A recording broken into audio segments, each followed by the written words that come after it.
ایک بادشاہ تھا، اس نے اپنے لیے ایک محل بنایا۔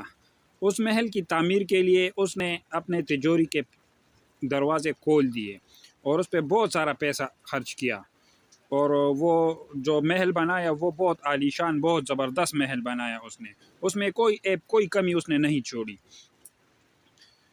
محل تو اس نے بنا دیا، ابھی اس میں بادشاہ نے ایک اعلان کیا کہ جو بھی مجھے اس محل میں کوئی ایک ایپ بھی دکھائے گا، یعنی کسی نے بھی کہا کہ اس میں یہ ایک ایپس ہے، تو میں اس کو بہت سارا انعام دوں گا۔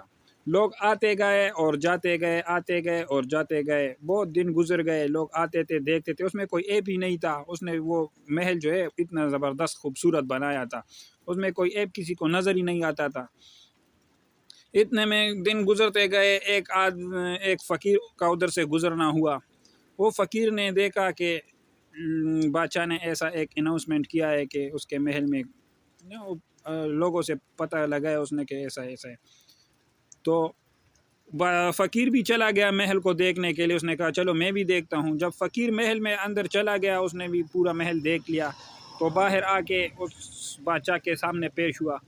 تو اس نے بادشاہ کو کہا کہ تمہارے محل میں نے 2 نقص نکالے ہیں۔ تو بادشاہ بہت تعجب سے اس سے گفتگو کرنے لگا کہ یہ کیسے ہو سکتا ہے کہ آج تک اس میں کسی نے ایک نقص نہیں نکالا اور تم نے 2 نقص ایک ساتھ نکال دیے۔ خیر، بادشاہ نے کہا تم بتاؤ کون سے 2 نقص ہے؟ تو فقیر نے کہا کہ پہلا نقص تو یہ ہے کہ یہ جو تمہارا محل ہے جس کو تم نے بہت زبردست خوبصورت بنایا ہے، یہ سدا نہیں رہنے والا، ایک نہ ایک دن اس کو فنا ہونا ہے، ختم ہونا ہے۔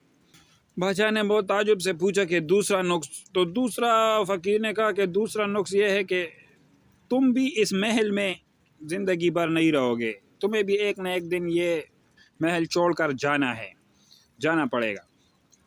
تو دونوں باتیں صحیح تھی۔ تو میرے دوستو، انسان میں اپنے اندر جو غلطی ہوتی ہے وہ اس کو نظر نہیں آتی، لیکن باہر کے لوگوں کو وہ نظر آ جاتی ہے۔ اس طرح بہت سارے لوگوں نے محل میں جا کے دیکھا، اس کو عیب نظر نہیں آیا، لیکن جیسا فقیر آ گیا اس نے اس میں عیب نکال دیے، نقص نکال دیے۔